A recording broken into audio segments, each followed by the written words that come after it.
नमस्कार विद्यार्थी मित्रांनो, एम-पी-एस-सी टाइम्स या एम-पी-एस-सी एज्युकेशन यूट्यूब चॅनलमध्ये सर्वांचं स्वागत आहे. तर आपण कव्हर करत आहोत स्टडी स्ट्रॅटेजीज जे कोणी एक्झाम 2021मध्ये देणार आहेत PSI आणि ASOची.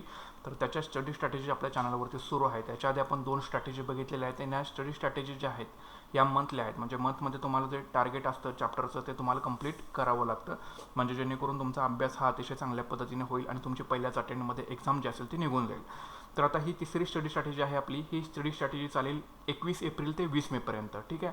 सो ह्या एका महिन्याच्या कालावधीमध्ये तुम्हाला जो अभ्यासक्रम आपल्या आता व्हिडिओच्या माध्यमातून सांगतोय तो तुम्ही नक्कीच पूर्ण करण्याचा प्रयत्न करा. ओके. तर आता बघा सुरुवात करूयात आपण. तर ही जी स्टडी स्ट्रॅटेजी आहे ही PSI आणि ASOची जी एक्झाम देणार आहे 2021मध्ये, तर त्यांच्यासाठी ही स्टडी स्ट्रॅटेजी आहे. ह्याच्यामध्ये प्री प्लस मेनचं कॉम्बिनेशन आपण केलेलं आहे, जेणेकरून तुमची ॲट ए टाईम प्री आणि मेनची तयारी होऊन जाईल. तर आता बघा व्यवस्थित सुरुवात करूया आपण. सर कोटेशनपासून सुरुवात करू आपण. Don't be the same, be better. म्हणजे आता जसं तुम्ही आहात, म्हणजे तुमची एक्झाम न निघण्याचं कारण जे आहे ते तुम्ही ॲनालिसिस केलंच असेल स्वतःहून, पण ज्या काही तुमचं ड्रॉबॅक्स असतील तर त्यात तसेच न ठेवता त्याच्यामध्ये तुम्हाला इम्प्रूव्हमेंट जे आहे ते प्रत्येक दिवशी तुम्हाला त्याच्यामध्ये इम्प्रूव्हमेंट करावे लागेल. म्हणजे तुम्ही अतिशय चांगल्या पद्धतीनं परिपूर्णतेकडे जाण्याचा प्रयत्न करा. तुम्हाला नक्कीच यश जे आहे ते एक्झाममध्ये मिळणार आहे.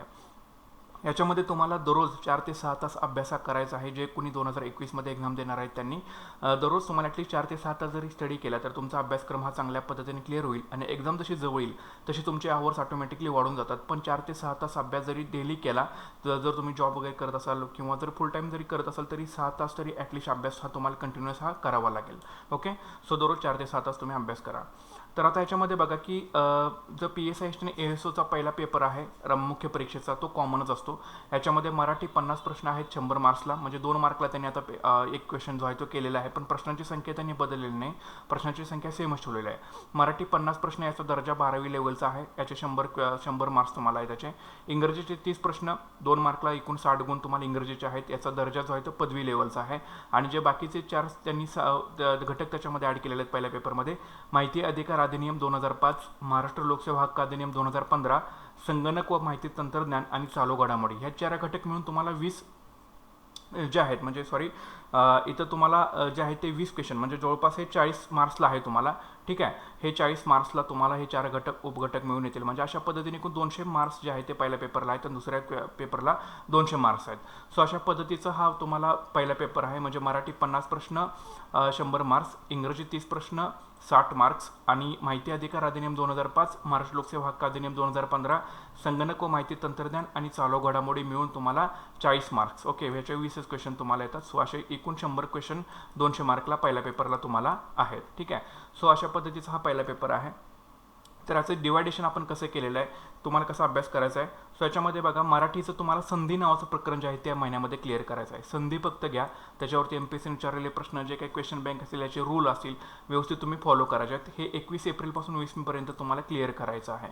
इंग्रजीचं तुम्हाला ॲडजेक्टिव्ह, व्हर्ब आणि ॲडव्हर्ब, ठीक आहे, विशेषण, क्रियाविशेषण वगैरे जे आहेत हे तुम्हाला व्यवस्थित तिथं क्लिअर करावे लागतील. क्रियापद वगैरे हे तुम्हाला व्यवस्थित क्लिअर करायचं आहे. ॲडजेक्टिव्ह, व्हर्ब आणि ॲडव्हर्ब हे 3 चॅप्टर व्यवस्थितरित्या क्लिअर करून घ्या. चॅप्टर म्हणता येणार नाही कारण हा उपघटकच आहेत, पण व्यवस्थित डिटेलमध्ये इथं क्लिअर करून तुम्हाला घ्यायचे आहेत. ॲडजेक्टिव्ह, व्हर्ब आणि ॲडव्हर्ब, ज्या शब्दांच्या जाती आपण त्याला म्हणतो त्यामधले आहे ते. सो व्यवस्थित हे क्लिअर करून घ्यायचं आहे. तुम्हाला कधीपर्यंत क्लिअर करणार? 20 मेपर्यंत तुम्हाला क्लिअर करायचं आहे. म्हणजे मराठीतल्या संधी, इंग्रजीमधला ॲडजेक्टिव्ह, व्हर्ब आणि ॲडव्हर्ब, प्लस तुम्हाला डेली शब्दसंग्रह करायचा आहे. दररोज ॲटलीस्ट 5 शब्द करायचे आहेत. सिनोनाइम्स 5, अँटोनाइम्स 5, one word substitution 5, idioms, phrases असतील ते 5 तुम्हाला इथे क्लिअर करायचे आहेत. इंग्रजीच्या व्होकॅब्युलरीज आपली थोडीफार वीक राहते, आणि मराठीमध्ये जे समानार्थी शब्द आहेत ते तुम्ही ते क्लिअर करा. ओके. समानार्थी शब्द व्यवस्थित क्लिअर करा. म्हणी असतील त्या क्लिअर करा. एकदा रीड केलं तरी तुम्हाला मराठीचं आठवून जातं, पण इंग्रजीचा प्रॉब्लेम होतो. त्याच्यामुळे दररोज ॲटलीस्ट 5 शब्द इंग्रजीचे तुम्हाला इथं पाठ करायचे आहेत. ठीक आहे. नंतर पाठ करा किंवा लक्षात ठेवा, तुमच्या पद्धतीने जे ट्रिक्स असेल ते तुम्ही आजमावू शकता, पण डेली 5 हे करावे लागतील आपल्याला. नंतर आता बघा, माहिती अधिकार अधिनियम 2005 जो आहे हा फक्त तुम्हाला इथं कंटिन्युअस ठेवायचा आहे. ठीक आहे. माहिती अधिकार अधिनियम 2005 हा कधीपर्यंत कंटिन्युअस ठेवणार आहे? 15 फेब्रुवारीपासून आपली स्ट्रॅटेजी सुरू झाल्या होत्या, तर ही तुम्हाला 15 जूनपर्यंत माहिती अधिकार अधिनियम 2005 हा व्यवस्थितरित्या संपवायचा आहे. कसल्याही परिस्थितीमध्ये माहिती अधिकार अधिनियम, महाराष्ट्र लोकसेवा हक्क अधिनियम आणि संगणक आणि माहिती तंत्रज्ञान जे आहेत याला आपण प्रत्येकी 4 महिने दिलेले आहेत. सो त्याच्यामुळे पहिल्यांदा आपलं माहिती अधिकार अधिनियम 2005 सुरू आहे. हे 15 जूनपर्यंत तुम्हाला हा कन्सेप्ट जे आहे, हा घटक जो आहे हा तुम्हाला संपवायचा आहे. ठीक आहे. त्याच्यानंतर चालू घडामोडी जे आहे ते मार्च महिन्यातल्या चालू घडामोडी तुम्ही क्लिअर करा 20 मेपर्यंत. मार्च महिन्यामध्ये जे जे काही घडलेलं आहे याच्यासाठी GK टुडे असेल, जागरण ज्योत असेल, लोकसत्ता सकाळ, महाराष्ट्र टाइम्स, जे काही तुम्ही मॅगझिन वाचतात ते, ह्या सगळ्यांचं तुम्ही कलेक्शन करून याच्या नोट्स बनवून ह्या तुम्हाला मार्च महिन्यातल्या चालू घडामोडी जे आहेत ते क्लिअर करायच्या आहेत 20 मेपर्यंत. ठीक आहे. सो अशा पद्धतीचे टार्गेट आहे. म्हणजे मराठी संधी, इंग्रजी, ॲडजेक्टिव्ह, वर्ब, ॲडवर्ब, दररोज 5 शब्द मराठी इंग्रजीचे. माहिती अधिकार अधिनियम चालू आहे 15 जूनपर्यंत आणि चालू घडामोडी मार्च महिन्यातल्या क्लिअर करायच्या आहेत. नंतर बघा पोलीस उपनिरीक्षक म्हणजे जे PSIच्या मेन्स परीक्षेला फक्त काही घटक वेगळे आहेत. त्याच्यामध्ये मानवी हक्क आणि जबाबदाऱ्या, महाराष्ट्र पोलीस अधिनियम 1951, भारतीय दंड संहिता 1860, फौजदारी प्रक्रिया संहिता 1973, भारतीय पुरावा अधिनियम 1872. तर आपण काय केलेलं आहे, 5 घटकाला 3-3 महिने दिलेले आहेत. सो त्याच्यामुळे मानवी हक्क आणि जबाबदाऱ्या 15 फेब्रुवारीपासून सुरू आहे. तो तुम्हाला 15 मेपर्यंत हा घटक जो आहे यातला क्लिअर करायचा आहे. ठीक आहे. मानवी हक्क आणि जबाबदाऱ्या लक्षात ठेवा. मानवी हक्क आणि जबाबदाऱ्या हा 15 मेपर्यंत तुम्हाला इथं क्लिअर करायचा आहे PSI मेनसाठी. नंतर आता बघा आधुनिक भारताचा इतिहास. आता इथून पुढे प्री प्लस मेन्स बघा.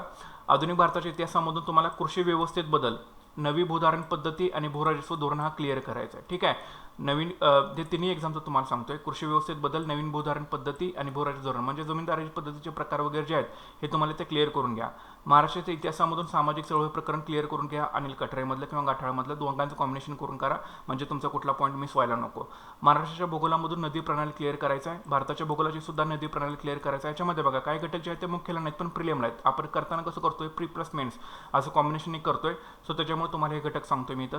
ओके. सो महाराष्ट्राच्या भूगोलामधून नदी प्रणाली, भारताच्या भूगोलामधून नदी प्रणाली आणि जगाच्या भूगोलामधून भूरूपे जैन नावाचं प्रकरण आहे हे तुम्हाला ते कंटिन्युअस ठेवायचं आहे, भूरूपे नावाचं प्रकरण. ओके. सो अशा पद्धतीचं हे हिस्ट्री आणि जिओग्राफीचं आहे. म्हणजे आधुनिक भारताच्या इतिहासाला जमीनदारी पद्धती, महाराष्ट्राचा इतिहास, सामाजिक चळवळ, महाराष्ट्र आणि भारताचा भूगोल जो आहे याच्यामधून नदी प्रणाली क्लिअर करायची आणि जगाच्या भूगोलामधून भूरूपे प्रकरण क्लिअर करायचं आहे. नंतर भारतीय राज्यघटनेमध्ये बघा तर सहाय्यक कक्ष अधिकारी मुख्य परीक्षेला मॅक्झिमम पेपर हा राज्यघटनेवरती आहे, जो 2nd नंबरचा पेपर जो आहे तो, आणि PSI ASOच्या पूर्व परीक्षा सुद्धा आहे. सो बघा कुठले चॅप्टर तुम्हाला क्लिअर करायचे आहेत. घटना दुरुस्ती, राज्यघटनेची मूलभूत संरचना, संसदीय प्रणाली, संघराज्यीय प्रणाली, केंद्र राज्य संबंध, आंतरराज्य संबंध आणि आणीबाणीविषयक तरतुदी. लक्ष्मीकांतचं पुस्तक वापरा, याच्यासाठी चांगलं पुस्तक आहे. तुमचे अतिशय म्हणजे कुठला पॉईंट याच्यामधून मिस व्हायला नको आणि MPSCने कशा पद्धतीने प्रश्न विचारलेले आहेत ते बघा याच्यावरती, म्हणजे तुमची तयारी या चॅप्टरची चांगली होऊन जाईल. सो घटना दुरुस्ती, राज्यघटनेची मूलभूत संरचना, संसदीय प्रणाली, संघराज्य प्रणाली, केंद्र राज्य संबंध, आंतरराज्य संबंध, आणीबाणीविषयक तरतुदी. ठीक आहे. चॅप्टरची जरी चॅप्टर जरी जास्त असले तरी चॅप्टर काही काही लहान असतात त्याच्यामधले, तुमचे पटकन होऊन जातात. आणि पॉलिटिक्सला भरपूर चॅप्टर आहेत. सो त्याच्यामुळे चॅप्टरची तुम्हाला इथं नावं मी सांगितलेलं आहेत आणि मी पर्यंत टार्गेट तुम्हाला आहे, त्याच्यामुळे तुम्हाला पूर्ण करणे गरजेचं आहे. पंचायत राजमधून फक्त मुंबई ग्रामपंचायत अधिनियम 1958 जो आहे तो क्लिअर करून घ्या तुम्ही. ठीक आहे. मुंबई ग्रामपंचायत अधिनियम 1958. सो हे टार्गेट आहे आपलं राज्यघटनेचं आणि पंचायत राजचं. ह्याचा स्क्रीनशॉट करून घ्या, वाटलं तर लिहून घेऊ शकता तुम्ही. नंतर जो इकॉनॉमिक्स आहे ते STIच्या मेन्सला इकॉनॉमिक्सवरती प्रश्न जास्त पडतात 2ऱ्या नंबरच्या पेपरमध्ये आणि PSI STIच्या प्रिलिमला सुद्धा इकॉनॉमिक्स आहे आपल्याला. सो याच्यामध्ये बेरोजगारी नावाचा चॅप्टर तुम्ही क्लिअर करून घ्यायचा. कुठला चॅप्टर क्लिअर करणार? बेरोजगारी नावाचा चॅप्टर जो आहे हा तुम्ही व्यवस्थितरित्या क्लिअर करून घ्या इकॉनॉमिक्स. याच्यामध्ये देसलेनचा असेल किंवा कोळंबेंचा असेल आणि इंडिया एअरबुकमध्ये जी काय आकडेवारी असेल किंवा योजनामध्ये जी काय आकडेवारी असेल किंवा ज्या योजना असेल आपल्या ह्या बेरोजगारीच्या संबंधित त्या तुम्ही व्यवस्थितरित्या क्लिअर करणे तर गरजेचं आहे. सो अतिशय चांगला इम्पॉर्टंट चॅप्टर आहे बेरोजगारीचा, व्यवस्थित तुम्ही क्लिअर करून घ्यायचं आहे. ठीक आहे. सो हे टार्गेट आहे आपलं इकॉनॉमिक्सचं, बेरोजगारी. त्याच्यानंतर सामान्य विज्ञानमध्ये बघा तर याच्यामध्ये भौतिकशास्त्रामध्ये बल हा चॅप्टर क्लिअर करायचा. भौतिकशास्त्रामध्ये बल. रसायनशास्त्रामध्ये मूलद्रव्यांचं आवर्ती वर्गीकरण हा चॅप्टर क्लिअर करायचा. वनस्पतीशास्त्रामध्ये कंटिन्यू ठेवलेलं आहे तुम्हाला वनस्पतींचं वर्गीकरण. प्राणीशास्त्रामध्ये सुद्धा कंटिन्यूअस ठेवलेलं आहे प्राण्यांचं वर्गीकरण. आणि मानवी आरोग्यशास्त्रामध्ये चेतासंस्था आणि अस्थिसंस्था ज्या आहेत ह्या 2 संस्था तुम्हाला क्लिअर करायच्या आहेत. ठीक आहे. सो भौतिकशास्त्रामध्ये बल, रसायनशास्त्रामध्ये मूलद्रव्यांचं आवर्ती वर्गीकरण, वनस्पतीशास्त्रामध्ये वनस्पतींचं वर्गीकरण कंटिन्यू, प्राणीशास्त्रामध्ये प्राण्यांचं वर्गीकरण कंटिन्यू आणि मानवी आरोग्यशास्त्रामध्ये चेतासंस्था आणि अस्थिसंस्था. याच्यासाठी पहिल्यांदा बेसिक करा. 5वी ते 12वी स्टेट बोर्ड आणि NCERT त्यात चॅप्टर कशामध्ये आलेले आहेत ते बघा, व्यवस्थित क्लिअर करून घ्यायचं. बेसिक 5वी ते 12वी स्टेट बोर्डचं, त्याच्यानंतर NCERTचं, मग लुसेंटचं आणि मग तुमच्याकडे जे काही तुम्ही वापरत असाल कोलते बसके वगैरे जे काय असेल ते नंतर करा. पण प्रेफरन्स पहिला देताना स्टेट बोर्ड NCERTला पहिला, नंतर लुसेंट, मग नंतर तुमचे जे काही मराठीमधले तुम्ही वापरताय तर त्यासाठी तुम्हाला करायचं आहे. ठीक आहे. सो अशा पद्धतीचं सामान्य विज्ञानचा सिलेबस आहे हा तुम्हाला इथं क्लिअर करावा लागेल. सामान्य विज्ञान फक्त तुम्हाला पूर्व परीक्षेला आहे, मेन्सला नाही. सो हे चॅप्टर तुम्हाला क्लिअर करायचे आहेत.